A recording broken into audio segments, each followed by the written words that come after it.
Hey friends, happy Monday. Thanks for joining this 13 Plus FastCast. We have Allie here with us today because we're finally seeing clouds moving in. Yes. This is like the moment that everyone's been waiting for, praying for. We need it. What's it going to do to our temperatures? So drop them, of course. Okay. So it's the good news, right? So usually when we have the cloud coverage overnight, it tends to serve as a blanket and warm us up. However, in the daytime, it's a nice little barrier, so to speak. Look at this right now, only 95 degrees, and it's only 11:30 in the morning. We will take this. 88 though in Sierra Vista, 91 degrees for the Safford area, 98 if you're in Marana, 92 for Benson. Look at you in Bisbee, 82 degrees.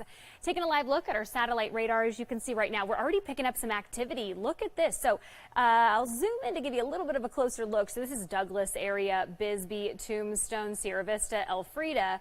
Picking up a little bit of showers there if you're in the Naco area and Tombstone, parts of Elfrida and north of the Douglas area. A little bit of Vail if you're in Corona de Tucson. You might be seeing a little bit of sprinkles at the moment, and then east of Tanca Verde. Hey, congratulations, question mark. I know we've been breaking lots of records lately, and we actually had the warmest August low on record yesterday morning. That means 85 degrees. Now we tied that record that was set back in 1902 and also 1914. Today we were in the 70s for our overnight low, so we didn't see those 80s. But yes, it was a high, a low, obviously record for the high temperature of the 80s. Temperatures for the rest of our day though, look at this, triple digits of course back in the forecast, but not only until the 2 o'clock hour. So that's some good news for us, right? A little bit of relief for you. By that 3 o'clock hour, might see some storms make their way into town. 102, 103 by 4. 5 o'clock, we'll see that triple digit mark still. So let's time out the rain, shall we? Cochise County, that's you're the popular one today. Wilcox, Safford, Sierra Vista, Douglas. Again, that's at 2:30 hour. And then half of the Tucson area will possibly see some of those showers. So around that 5:30 hour, that's when Metro Tucson is expected to see some of those isolated showers make their way into town, along with parts of Sells, Tubac, Wilcox, Safford, Douglas, Sierra Vista, and then the Bisbee areas. Around 7:15, pretty much staying put as well. So that's some great news for us here in town. And then, unfortunately, dissipating in the Tucson metro area. However, still kicking in if you're in Sierra Vista and then the Nogales area. So go wash your car. It's a better great chance that we might see some more showers today. 104 for the Tucson area, 94 Sierra Vista, 95 for Nogales, 98 if you are in Douglas. A 60% chance for rain for Sierra Vista and Douglas, 50 for Nogales, 30 I'm giving it right now in Tucson, but I'm going to keep an eye on our radar because I'm thinking that it's going to jump. But by the way, tune back into our noon show and then also starting at 3 o'clock and we'll track the rain together. So here's your 7-day forecast. The 103 for today as well as Tuesday, Wednesday 102. 103 for Thursday. The good news is we're pretty consistent and we're in the lower range of those triple digits. So ranging anywhere from 102 to 104. However, Sunday, those hotter temperatures back in the forecast at 107, but we'll take a little bit of that cool down. It's a nice change. And then of course the rain, Anna, won't we? Yeah, absolutely. I'm just looking at that 107, hoping that we don't climb from right, there. exactly. I'd like to keep the trend going downwards. It's amazing. It's like 102 in showers. Like, oh, where's the sweater? I know. You look at that and you're like, that is a nice moderate forecast for the week. Absolutely. Well, thank you, Happy Allie. Monday. Yeah, thank you. Thank you. The gift that keeps on giving. We appreciate it. Well, following another big story from over the weekend, of course, the Pac-12. What's going to happen to it? What about the Big 12? How did all of this come to be? And this morning we heard from the U of A, the president and the athletic director, about how they made this decision and what it means for the future of athletics at Arizona. One of the big things that we learned this morning was that really this decision to move to the Big 12 ultimately came down to a couple of things: exposure for the university and the media and streaming deals that came with that. As far as to blame, they said that there's really not anyone to blame here. At the end of the day, it really comes down to every school looking out for their own best interest and the best interest of their programs and the university. Our intention all along was to see what the Pac-12 could pull together, what that deal might be. Ultimately, though, this is the environment in college athletics is moving quickly. It's changing. We've got to be able to adapt. We need to make sure that we can put the university and our athletics program in a position to be nationally recognized, nationally competitive, to allow our student athletes to compete at the highest level. Those are critical to our athletic program. So when I look at it, you know, it's about sustainability, it's about stability, it's about guaranteed revenue planning. Those are critical for having a balanced and an appropriate athletic program. And I think this grows our ability nationally. We have opportunities to be exposed in all the different time zones across the country. We compete, you know, in a way coast to coast. I think it can really help our program grow as well. So fans have the opportunity to be engaged at a whole different level. Finally, you know, we're on platforms, both linear and you know, direct-to-consumer opportunities that really allow our fans, our alumni, recruits, parents to see this program at a very high level on a regular basis. So what about some of the concerns that people have had? One of the big concerns has been recruiting. What happens to the U of A? A lot of the recruits coming out of Southern California.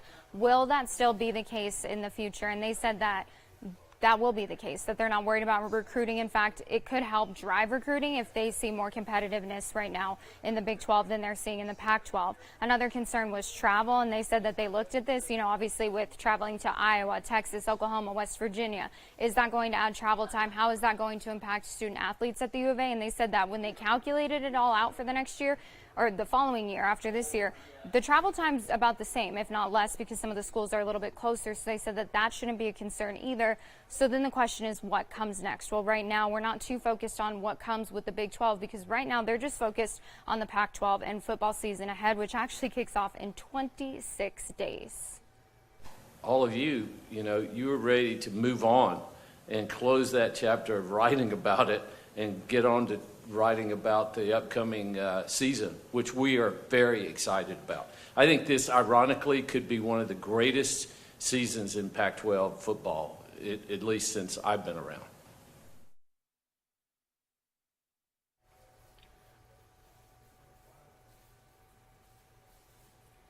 So right now it's all about the future at the U of A, of course, looking 12, but also just looking forward to football season ahead. Again, 26 days until football season, arguably the best time of the year. But students also focusing on their futures in the school year ahead today. Lots of students, thousands of them heading back to school. Some of those students were at Quail Run Elementary School, and Jack Cooper sat down, talked with some of the students as they got ready for their first day, but also administrators there like the principal about what some of their focuses were heading into the first day of school and the school year ahead. Here at Quail Run, school started just before 8 o'clock this morning, but up to half an hour before the gates opened, there were hundreds of parents and students that were out here that were very excited for the first day of school. People are excited. There's a great energy out there, really across all of our campuses. I think that folks are looking forward to a great school year. Are you excited for your first day of school? Yeah. Yeah? Yeah. As many students return for the first day of classes, there are also new students, including kindergartners, getting their first taste of school. He's pretty excited to start school and meet some new friends, you know, and this is kind of old hat for me, but for him it's exciting. David Kelly says there was never any doubt where he'd send his kids to school when they got old enough. I've noticed that they really take care of their students and their families. They're very organized and very into making sure every child has a chance. And like schools all across the country, Marana is seeing staff shortages. And there's a couple positions out there that are unfilled today, but we have a great plan going into Monday to really where all of our students will have a highly qualified teacher in the classroom. And when it comes to safety, Dr. Streeter says Marana has always been leading the way. And as Marana keeps on growing, leaders are also working on getting more access for families for schools. That includes the voter-approved $90 million bond in last November. $40 million of that is going to new school construction. It's in North Marana near the Gladden Farms 2 area. That construction is already underway. That brand new K-8, it'll be ready in 2 short years for the 2025 school year. Reporting at Quail Run Elementary School, Jack Cooper, back to you. All right. right, Jack, thank you. And then following some news from overnight, the latest on an officer-involved shooting. Now, this was first responded to about 11:15 last night. Police responded to the scene near Flowing Wells and Rogers. There was a report there of a burglary in progress. When they got there, a victim said that her ex-boyfriend had forced his way into the home. She did manage to escape, but she said that another family member was still inside. So at that point, deputies approached the suspect. They were asking him to come out of the house. At that time, they said that he was armed with a knife and he kept moving towards the deputies. They told him multiple times to drop the knife, and he did not. When he advanced on the officers, that's when one of those officers fired. Again, this was near the area of Flowing Wells and Rogers last night. We were told that the suspect did die at the scene. No one else was injured. Now, as typical in these kind of incidents, they will have the Pima Regional Critical Team investigating it. They'll look into what happened, and they will take all of their findings to the Pima County Attorney's Office. So if you'd like to learn more about this, we do have the story up on our website right now. You can read up on it.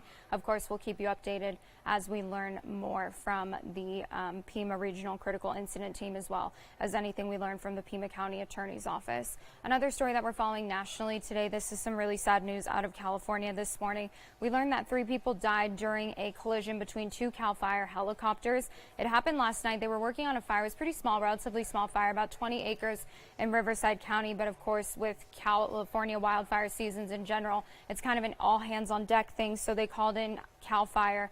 One of those helicopters able to land safely, the other one unfortunately crashing into a hillside, and that killed all 3 people that were on board. This morning they were identified as a CAL FIRE division chief, a CAL FIRE CAL FIRE captain, and then a contract pilot. Their names have not been released today, but CAL FIRE, of course, saying it's a really, really sad and hard day for them, losing any of the first responders who are on our front lines, and especially CAL FIRE, because they do incredible work if you've ever been in California or on the West Coast. So thinking of our friends in California today and following the very latest on that story.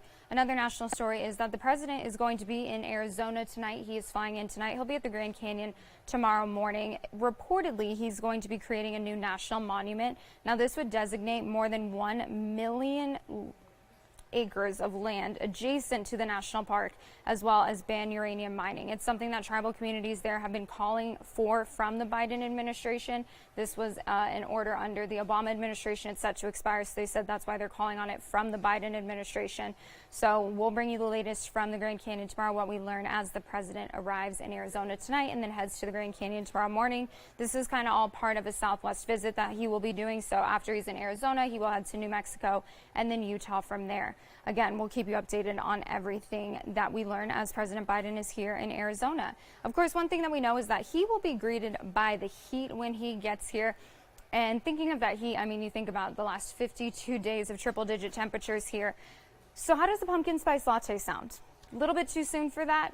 Probably, but not according to 7-Eleven. They have already rolled out their full line of pumpkin spice beverages.